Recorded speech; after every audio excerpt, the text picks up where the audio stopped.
ನಮ್ಮ ಚಾನೆಲ್ನ ಆತ್ಮೀಯ ವೀಕ್ಷಕ ಬಾಂಧವರೇ ನಮಸ್ಕಾರ. ಎಲ್ರಿಗೂ ಸಹ ಹಳ್ಳಿ ಪವರ್ ಶೋ ಏನಿತ್ತು ತುಂಬಾ ಮರೆಯಲಾಗದಂತಹ ನೆನಪು. ಆದರೆ ಅಲ್ಲಿ ಇದ್ದಂತಹ ಅಲ್ಲೇ ವಾಡೆ ಮನೆಯಲ್ಲಿ ಇದ್ದು ಜೀವಿಸಿದಂತಹ ಆ ಹುಡುಗಿಯರಿಗೆ ಯಾವ ರೀತಿ ಇರಬೇಡ, ತುಂಬಾ ಕಷ್ಟದ ಪರಿಸ್ಥಿತಿ. ಆ ಮನೆಯನ್ನು ಬಿಟ್ಟು ಹೊರಗಡೆ ಬರಬೇಕಾದ್ರೆ ಪ್ರತಿಯೊಬ್ಬರಿಗೂ ಸಹ ಅಷ್ಟೇ ಅದು ಬೇಸರ ಆಗೋದಂತೂ ನಿಜ.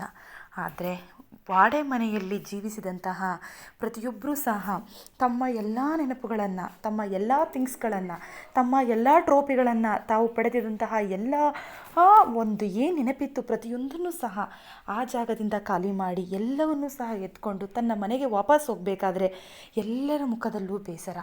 ಎಲ್ಲರೂ ಸಹ ನಿಶಬ್ದ, ಪ್ರತಿಯೊಬ್ಬರೂ ಸಹ ನಿಶಬ್ದವಾಗಿದ್ದರು. ಗಾನವಿ ಒಂದು ಕಡೆ ಕೂತು ಮಲಗಿ ಯೋಚನೆ ಮಾಡ್ತಾಯಿದ್ರು, ಈ ಮನೆಯನ್ನು ಬಿಟ್ಟು ಹೋಗಬೇಕಲ್ಲ ನಾನು ಅಂತ ಹೇಳಿ ಆ ಟ್ರೋಫಿಯನ್ನು ಒರೆಸ್ತಾ ಇದ್ದರು. ಹಾಗೆ ರಶ್ಮಿಯವರು ಸಹ ಪ್ರತಿಯೊಂದು ಮನೆ ಮೂಲೆಗಳಲ್ಲಿಯೂ ಸಹ ತನ್ನ ಜೀವಂತಿಕೆ ಏನು ಅದರಲ್ಲಿ ಪ್ರೀತಿ ಇತ್ತು ಅದೆಲ್ಲವನ್ನು ಸಹ ತೋರಿಸ್ಕೊಳ್ತಾ ಇದ್ದದ್ದು ಎದ್ದೆದ್ದು ಕಾಣುತ್ತಿತ್ತು. ಬೇರೆ ಸ್ಪರ್ಧಿಗಳು ಸಹ ಅಷ್ಟೇ, ಅವರು ಸಹ ಅವರವರ ನೆನಪುಗಳನ್ನು ಅಷ್ಟೇ ಮಧುರವಾಗಿ ಜೀವಿಸಿದರೂ ಕೂಡ ಹೌದು. ಹೀಗೆ ಇರಬೇಕಾದ್ರೆ ಆ ಮನೆಯನ್ನು ಬಿಟ್ಟು ಸೂಟ್ಕೇಸ್ ಪ್ಯಾಕ್ ಮಾಡಿಕೊಂಡು ಹೊರಗಡೆ ಬರುವಂಥ ಟೈಮ್ನಲ್ಲಿ ಲೈಟ್ ಆಫ್ ಆಗುತ್ತೆ. ಲೈಟ್ ಆಫ್ ಆದಾಗ ಎಲ್ಲರೂ ಸಹ ಹೊರಗಡೆ ಬಂದು ಆ ಮನೆಗೆ ಬೀಗವನ್ನು ಹಾಕಿದಾಗ ಎಲ್ಲರೂ ಸಹ ನಿಶಬ್ದರಾಗಿ ಮನೆ ಹೊರಗಡೆ ಬಂದು ನಿಂತು ಈಗ ನಮ್ಮ ಮುಂದಿನ ಜೀವನ ಏನು ಹೇಗೆ ಅನ್ನೋದು ಪ್ರಶ್ನೆಯಾಗಿ ಅವರ ಮುಂದೆ ಕಾಣ್ತಾ ಇರುತ್ತೆ.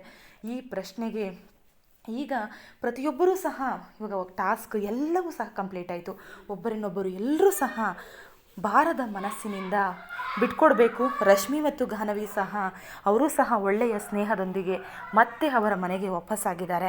ನಿಮಗೂ ಸಹ ವಿಡಿಯೋ ಮತ್ತು ಮಾಹಿತಿ ಇಷ್ಟ ಆದರೆ ಈ ವಿಡಿಯೋನ ಲೈಕ್ ಮಾಡಿ, ಹಾಗೆ ನಮ್ಮ ಚಾನಲನ್ನು ಸಬ್ಸ್ಕ್ರೈಬ್ ಮಾಡ್ಕೊಳ್ಳಿ. ಹೊಸ ವಿಡಿಯೋಗಳು, ಕಂಟೆಂಟ್ಗಳು ನಿಮಗಾಗಿ ನಮ್ಮ ಚಾನಲ್ನಲ್ಲಿ ಯಾವಾಗೂ ಸಹ ಬರ್ತಾನೆ ಇರುತ್ತೆ. Thank you for watching.